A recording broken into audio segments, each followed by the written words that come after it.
Buenos días a todos. En primer lugar, quiero agradecer de verdad al Sindicato de Regantes y al periódico La Verdad de Murcia el que me hayan invitado a participar en esta jornada y así darme la oportunidad de visitar otra vez esta tierra donde me he sentido siempre tan excelentemente bien acogida. Y paso al asunto, ¿no? El presidente de la región se preguntaba en su alocución por qué no hacíamos aquí trasvases como en Chile o en California. Pues por una sencilla razón, porque pertenecemos a la Unión Europea. Es el lugar de donde vienen los fondos de la PAC, los fondos de resiliencia, es decir, todos los fondos europeos, y es el lugar que es el mercado natural de los productos agrícolas que aquí son de tan excelente calidad y que ustedes saben muy bien dónde exportan. Pero ese lugar también marca legislaciones, marca políticas, y esas políticas, esas prioridades políticas, en los últimos años he destacado tres que ustedes habrán oído otras veces colateralmente con la PAC. En primer lugar, el Pacto Verde Europeo. Y este Pacto Verde Europeo aspira, el objetivo prioritario es una contaminación cero para un entorno sin sustancias tóxicas, tanto para evitar que se genere contaminación como para eliminarla en los casos en que ésta ya estuviera presente. Para dar respuesta a este reto, la Comisión Europea adoptó en 2021 el Plan de Acción Contaminación Cero para el aire, el agua y el suelo, que los interrelaciona siempre. En segundo lugar, la gran política es la estrategia de la granja a la mesa, que ustedes también conocen muy bien, y que en síntesis el objetivo es un sistema alimentario justo, saludable y respetuoso con el medio ambiente.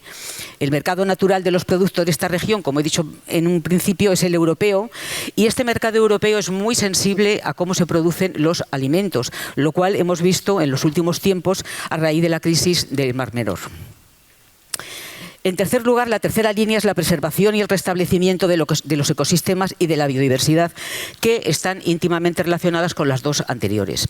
Por otra parte, tenemos que recordar nuestro marco constitucional. El artículo 45 de nuestra Constitución reconoce como principios rectores de nuestra política social y económica que todos los españoles tenemos el derecho a disfrutar de un medio ambiente adecuado, así como el deber de conservarlo, y que es obligación de los poderes públicos velar por la utilización racional de todos los recursos naturales. Y no podemos olvidar que el agua es más que un recurso natural, que es la base de la vida, que sostiene la prosperidad económica y social, que es un elemento central para la existencia de los ecosistemas y el clima, y un recurso crucial para la salud de los ciudadanos, como vimos en la última pandemia.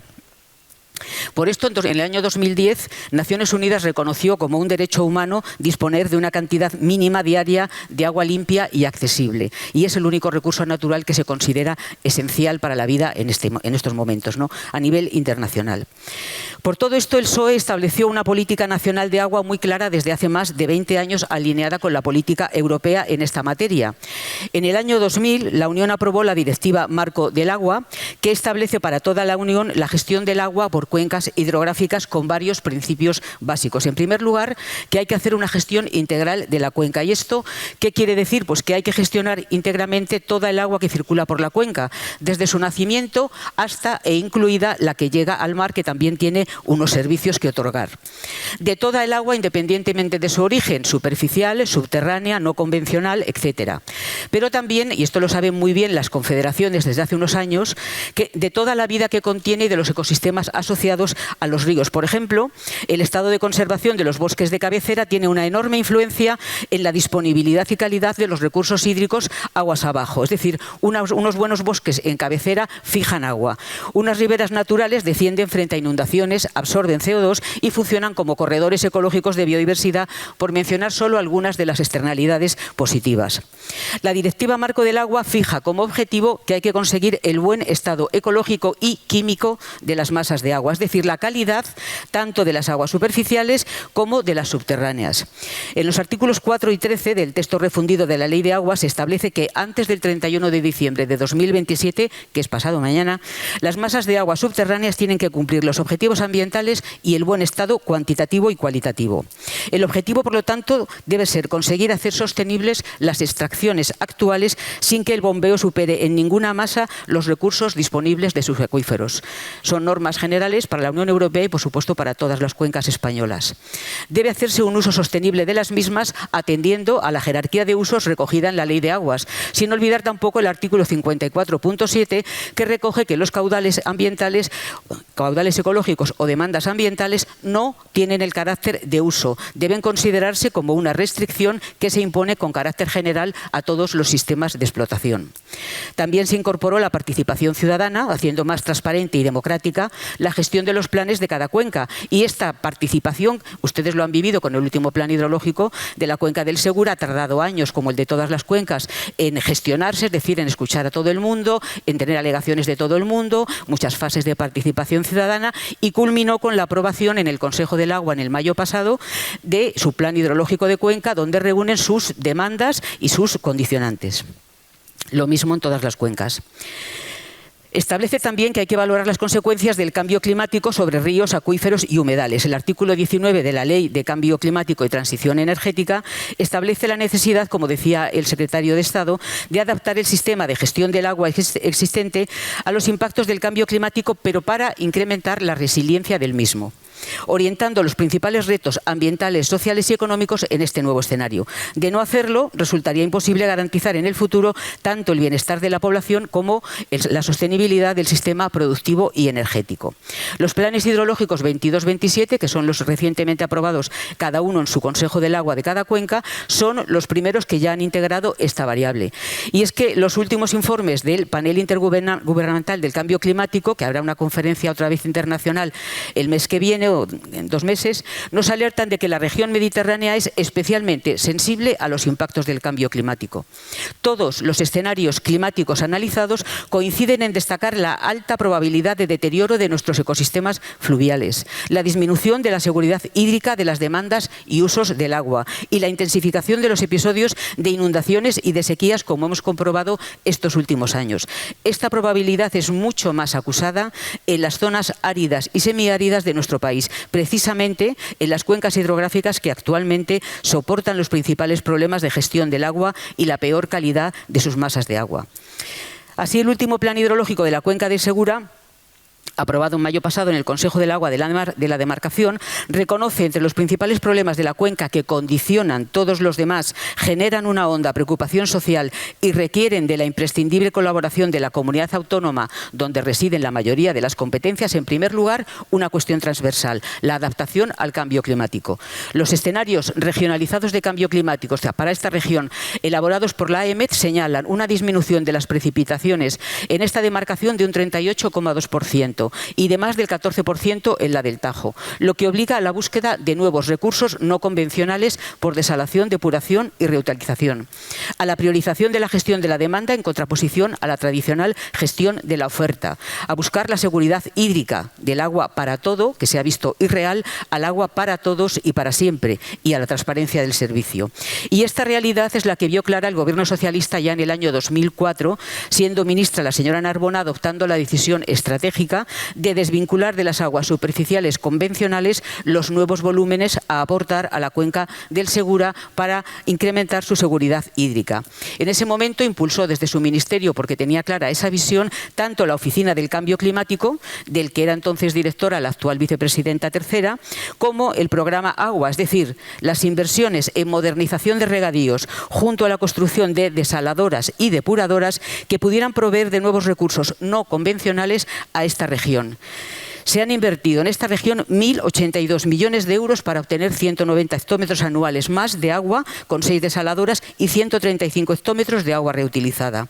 Esta política de buscar la disponibilidad en distintos orígenes del recurso, superficial, subterráneo, trasvase, reutilizadas, desaladas, anticipándose a lo que iba a ocurrir en un futuro inmediato, tan boicoteada por el Partido Popular durante la oposición, como cuando gobernó del 2011 al 18, que tampoco hizo nada por potenciarlas, es la que ha hecho que en esta región se haya mantenido la potente actividad agrícola que la caracteriza, incluso con la situación de sequía alarmante en toda España, como fue la del último verano. Se han podido atender en esta región hasta el momento con normalidad los distintos usos, lo cual no ha ocurrido, por ejemplo, en la cuenca de la que yo provengo, en el Duero, donde ha habido muchas localidades con muchas restricciones para el agua de boca, incluso para el abastecimiento, no digamos para el regadío. Haciendo balance de lo ocurrido en estos años, el PSOE ha sido el único partido que de forma efectiva ha hecho las inversiones necesarias en este territorio para dar garantía hídrica e impulsar además la energía fotovoltaica para abaratar los costes de estas desaladoras, como única forma de supervivencia de una agricultura intensiva en el uso de recursos naturales e humanos.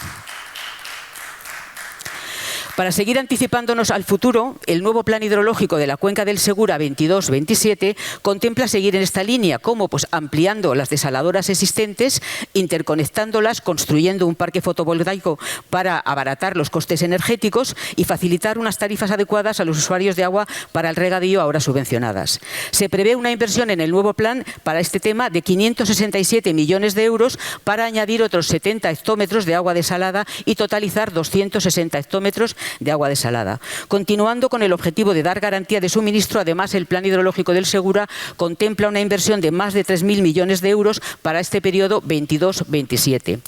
Pero además el Gobierno socialista va a apoyar estas inversiones con otras inversiones estratégicas en todas las cuencas, como son el Plan Nacional de Depuración, Saneamiento, Eficiencia, Ahorro y Utilización, que solo este año contemplaba 255 millones para depuración y 344 más para recuperar acuíferos y mitigar el riesgo de inundación. Pero también se destinan más de 2.000 millones de euros para modernizar regadíos, otros 1.000 más para hacerlos más sostenibles con el PERTE agroalimentario y otros más de 3.000 con el PERTE de digitalización del agua. Junto al problema de la disponibilidad del recurso, esta cuenca tiene otro gran problema en cuanto a la calidad del mismo. En el último plan hidrológico de la cuenca del Segura se ha encontrado que cerca de un 70% de las masas de agua subterráneas se encuentran en mal estado cuantitativo y cualitativo, debido a la sobreexplotación de los recursos y a la contaminación difusa por nitratos y otros. Y el origen son los excedentes de la fertilización química de origen agrícola, el aporte de elementos nitrogenados y la aplicación de biocidas y plaguicidas en los cultivos. El propio Ministerio de Agricultura ha constatado que se venía produciendo un exceso en la aplicación de fertilizantes y que había que ajustar las dosis. Con la reciente declaración por el Gobierno regional, que es quien tiene la competencia de zonas vulnerables a esta contaminación, y poner en marcha los obligados programas y medidas para prevenirla y corregirla, como son las limitaciones en el uso de los fertilizantes, establecer unas dosis máximas de abonado por tipo de cultivo, etcétera, se empiezan a dar los primeros pasos para corregir esta contaminación. Aunque de la gravedad de la situación en la región solo se ha tomado conciencia después del colapso del Mar Menor, el tercer gran problema de la demarcación íntimamente relacionado con los anteriores. La mayor laguna costera y versalina de España, protegida por distintas figuras, gestionada por la comunidad autónoma, colapsó, según los informes científicos, eutrofizada por un exceso de nutrientes, principalmente nitratos y fosfatos procedentes de la agricultura intensiva y de otras actividades antrópicas que llegan por escorrentía superficial y por drenaje del acuífero, que además se ha salinizado no solo por la continua extracción de agua dulce, sino por el vertido de desalinizadoras ilegales. Y el resultado hoy es que se encuentra en un estado de degradación avanzado, poniendo en peligro toda la actividad económica de la zona, sin mencionar el desprestigio de la marca de calidad del turismo de la región y de los productos de la huerta murciana. Esta destrucción de un espacio natural tan valioso ha puesto en pie a la ciudadanía de la región, que ha promovido que el Mar Menor sea el primer enclave europeo con personalidad jurídica propia, y esto se aprobó la semana pasada definitivamente ya en el Senado. El plan hidrológico del Segura, el anterior, el que se hizo en el año de 2015 al 21, hecho por el Gobierno Popular, ya contemplaba 100 medidas para la mejora ambiental del Mar Menor. 56 eran prioritarias, pero el caso es que solo 7 se han finalizado y 10 todavía están en ejecución, es decir, prácticamente no se ejecutó. A la vista de la situación tan grave de crisis ecosistémica, el Gobierno socialista elaboró un marco de actuaciones prioritarias que comprende un conjunto de proyectos e intervenciones destinados a recuperar la laguna y reducir las presiones. A ello se han destinado 484 millones de euros que se van a ejecutar en distintas fases hasta 2026 para recuperar la calidad del medio con soluciones basadas en la naturaleza. 20 millones más de euros han ido para ayudar a los ayuntamientos del entorno a depurar, aunque sea una competencia municipal y autonómica, a financiar el seguimiento científico integral de este espacio y a poner en marcha la oficina técnica del Mar Menor.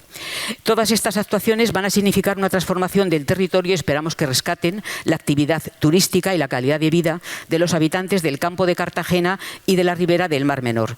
En conclusión, el PSOE lleva años advirtiendo de que los periodos de sequía cada vez serán más frecuentes que la excesiva dependencia del desarrollo de esta región del trasvase Tajo Segura es un error estratégico y que la política de pancartas y enfrentamiento no ha traído una sola gota de agua a esta región. Hasta ahora, en todos los que me han precedido, no he escuchado de ninguno que hubiera hecho una sola inversión realmente para traer agua a este territorio, ni siquiera el Partido Popular, puesto que creo que construyó una desaladora por donde se han ido 600 millones de euros sin dar todavía una gota de agua.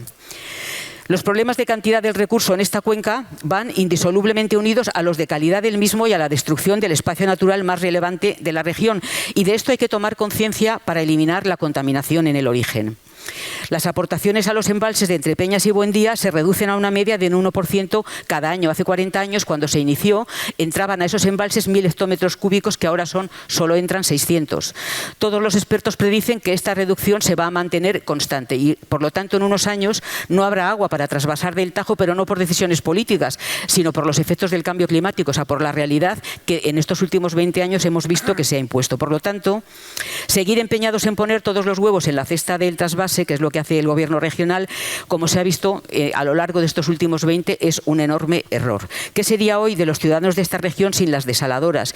¿Qué sería hoy sin el plan agua que puso en marcha la ministra Narbona, que fue una visionaria, que contra viento y marea veía claro que había que buscar otra forma de traer recursos no convencionales a esta región? Por eso los socialistas hemos apostado por un mix hidrológico en el que se combinen los recursos propios de la cuenca del Segura con el agua depurada, el trasvase, la desalación y la reutilización.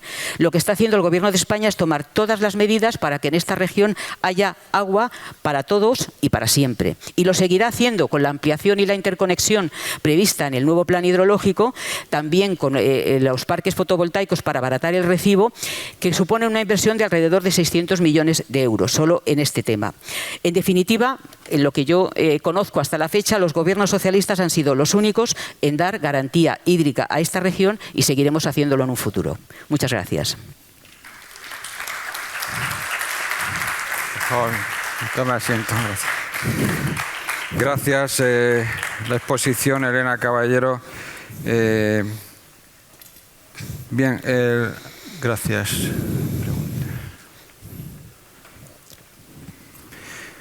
Bien, bueno, una de las cuestiones, creo que lo ha mencionado también dentro de la exposición, me voy directamente a las preguntas porque están relacionadas también con las líneas generales.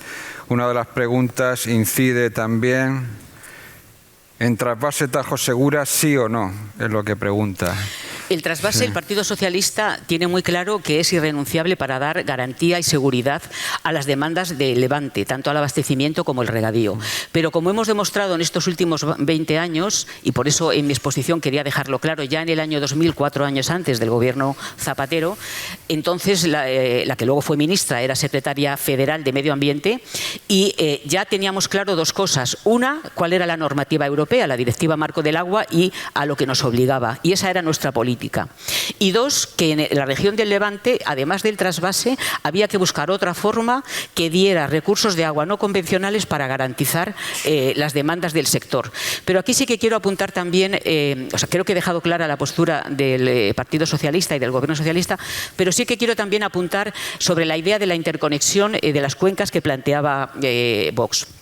Como ustedes saben, Vox gobierna en Castilla y León con el Partido Popular, es más, dirige la Consejería de Agricultura.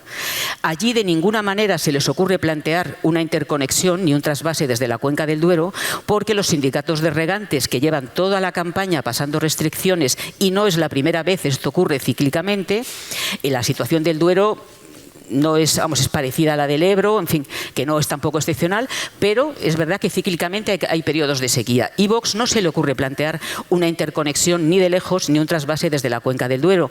Por lo tanto, estoy de acuerdo con lo que decía el presidente de la región de Murcia: lo que no son cuentas son cuentos. Otra pregunta relacionada también con lo que va incluido en el plan de Cuenca del Tajo.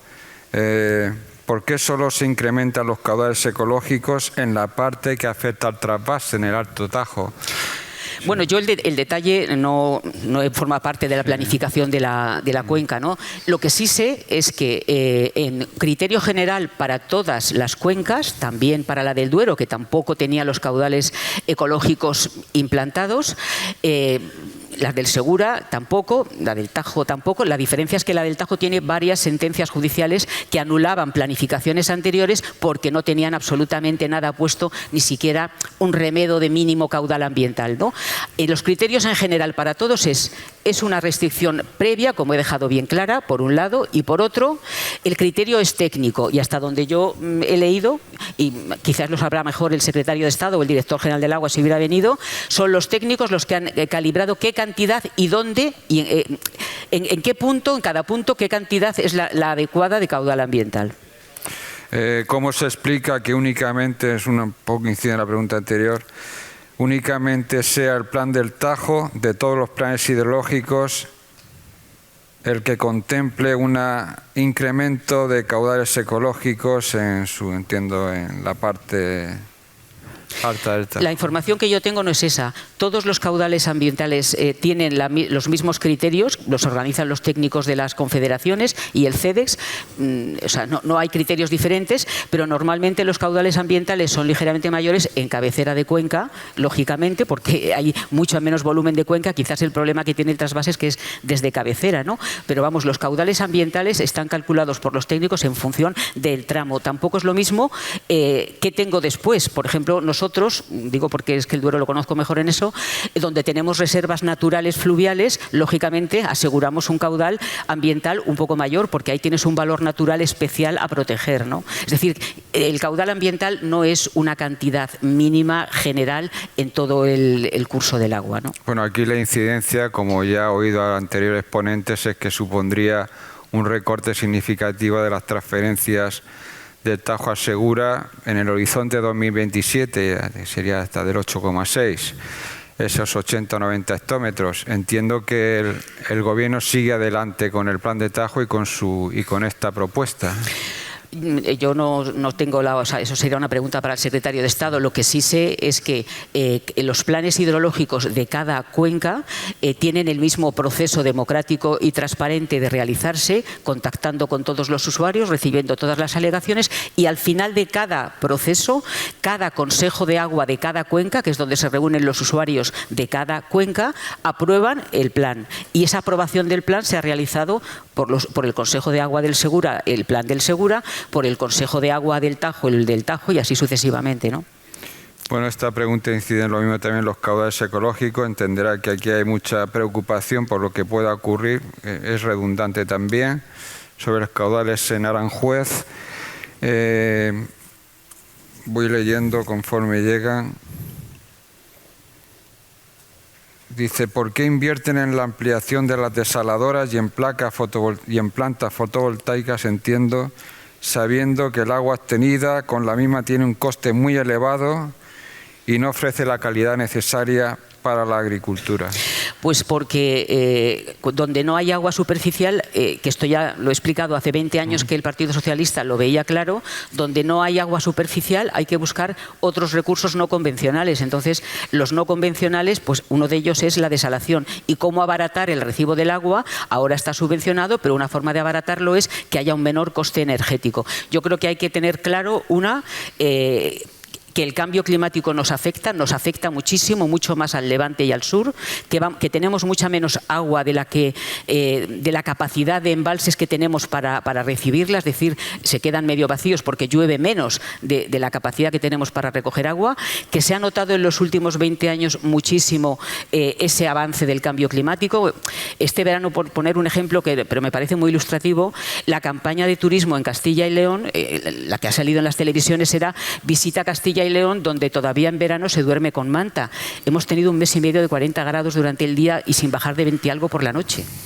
Bueno, es decir, que hay una realidad que hay que enfrentar y las consecuencias que eso tiene, ¿no? Quitando las que pueden ser redundantes, ¿qué le parece? Usted ha mencionado antes el tema del Mar Menor, detalladamente, la postura del Gobierno y del PSOE. Bueno, al hilo de eso, llevan 4 años en el Gobierno y hay actuaciones que está llevando a cabo la Confederación Hidrográfica.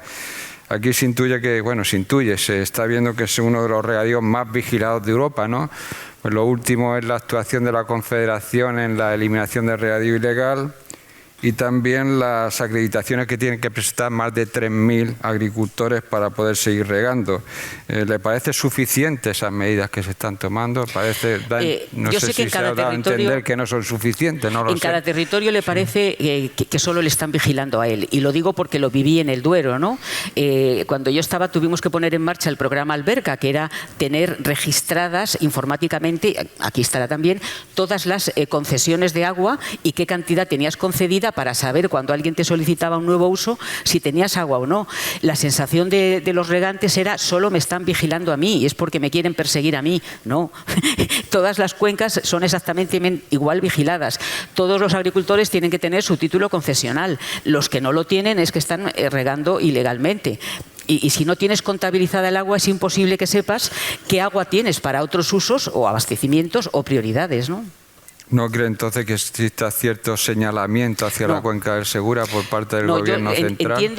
Entiendo la sensación porque la he vivido, pero es que he vivido esa sensación en cada cuenca. En cada cuenca creen que solo me vigilan a mí, pero en realidad ocurre pues por todos los territorios. O sea, y es más, creo que el Seprona debería implicarse más en la vigilancia del uso del agua, de las concesiones, etcétera, ¿no?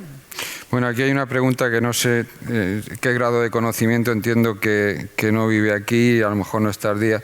Pregunta, ¿qué le parecen los vertidos de aguas residuales al Mar Menor? ¿Sabe de dónde sale o mana el fósforo que mayoritariamente llega al Mar Menor? Bueno, hombre, hasta donde yo he leído los informes científicos, el fósforo y el nitrógeno que llega al Mar Menor procede de la agricultura. O sea, no procede de que nos llueva fósforo, ni procede de que haya fósforo disuelto. O sea, pero vamos a ver, el quid de la cuestión es que no debe llegar esa contaminación, hay que corregir la contaminación en origen, porque si no, no es que sea un ecosistema el que se ha ido al garete, que también, sino que se va al garete la economía alrededor de ese ecosistema. El turismo en el Mar Menor era muy importante, los balnearios del Mar Menor tenían mucha repercusión fuera. Es decir, no solamente es la cuestión ambiental, es la economía que se genera alrededor y según he leído yo, el sector turístico genera un 11% del PIB en esta región, un 20% la agricultura y un 11% el turismo, que es también muy, muy potente. Sí, ya terminamos.